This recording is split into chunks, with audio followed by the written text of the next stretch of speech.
Hello everyone, happy Orktober.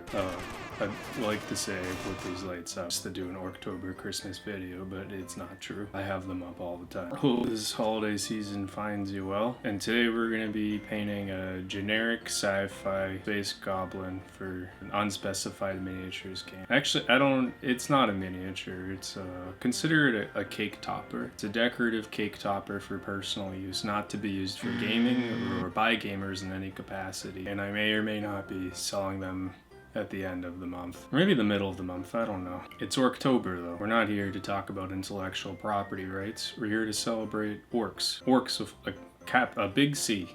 O-R-C-tober. That's how I have to spell it.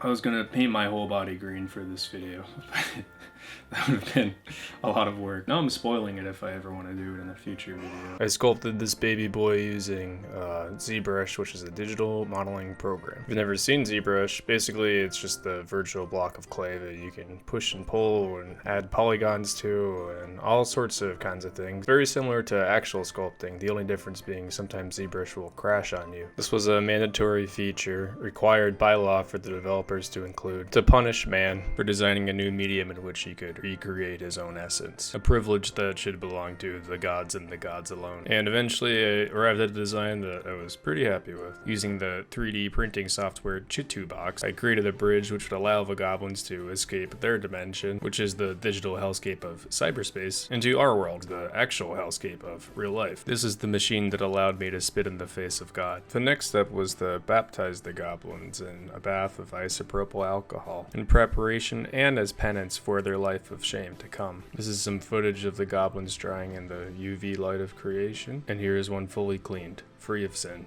The goblins are very sturdy and like to be abused. I don't know what material they'll be manufactured with yet, but these ones are fun to bounce. I first started sculpting these back in April, and my initial goal is to make 420 of them for a video to be released on 420, but that never happened. This is as far as we got. The detail on these test print ones is pretty good, but I want to get something even higher for the ones that I actually sell, and most of the Kickstarter money will probably be going towards manufacturing costs. After gluing all the goblins to their bases, the next step was to teach them how to use this litter box and cover their bases in PVA glue, and then cover that PVA glue in sand. Before priming the goblins, I like to find the one I trust the most and tell him a secret. This will increase his self-esteem and is an important tool for teaching goblins empathy. I prime these using an airbrush and Vallejo black surface primer. I like to use surface primer for priming prints because I feel like it's really good at hiding all the layer lines, but any primer will do. The next step is to realize you forgot how long it takes to paint models and give up on painting an entire squad in one night. Find the goblin whose ear you whispered into and paint only him instead. Being painted will be a good incentive for him not to blackmail you into extortion. I used Mornfang brown to paint all the brown areas, and Mephiston red for everything that was red. And finally I used a big old coat of Agrax Earthshade. The Agrax Earthshade went on just about everything except for the skin and the robe.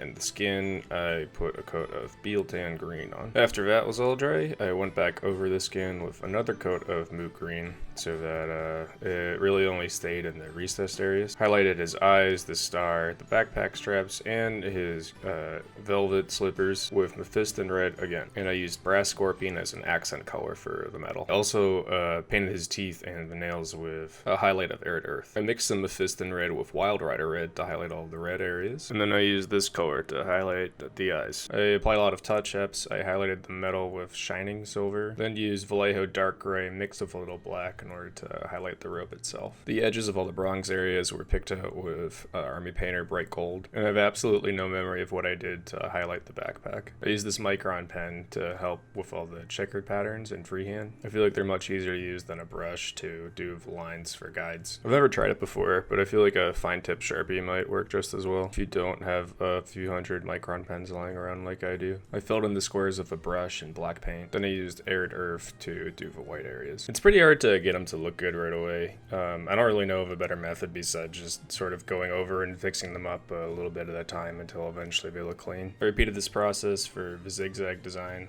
on the left and right hand sides of his helmet, but for the tiny checkers in the middle, I just freehanded those with a brush with no guides. I feel like it's easier for the small ones. Painted the base with the color that time forgot. Goblin green. And then once that was dry, I dry brushed it with a mix of Goblin green and Uriel yellow. And that's it. That's the end of the video. You can see it behind me. It's me editing it. I realized I forgot to record an outro, so now we're doing one here. Very meta, very cool. Wow. I have a lot of non-Warhammer related work to do this month, so I don't know when the Kickstarter is going to go live, but if you want to buy a Goblin, that would be very cool. I would appreciate it a lot.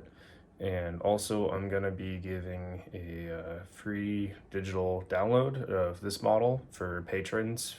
When the Kickstarter is over, I'm going to put a free link to download this model. Also going to be making a generic Sci-Fi orc cake topper and some other retro looking various orc models. And yeah, they're all going to be available as STLs for people to print, and I'm going to definitely manufacture a bunch of them in some capacity. I don't know how, it'll probably be a limited run thing. I don't think I'm going to sell these after, but I'm not sure yet. And yeah, I'm going to look into getting them like professionally cast and printed so that they look a little bit nicer than the test model in this video. Thanks for coming by and watching this. There will be lots of other Worktober related goodness to come. And I guess that's it for now. Wow. You want a tour of my room real quick? Actually, I don't want to do this. That's enough. That's enough of video for one day. Goodbye.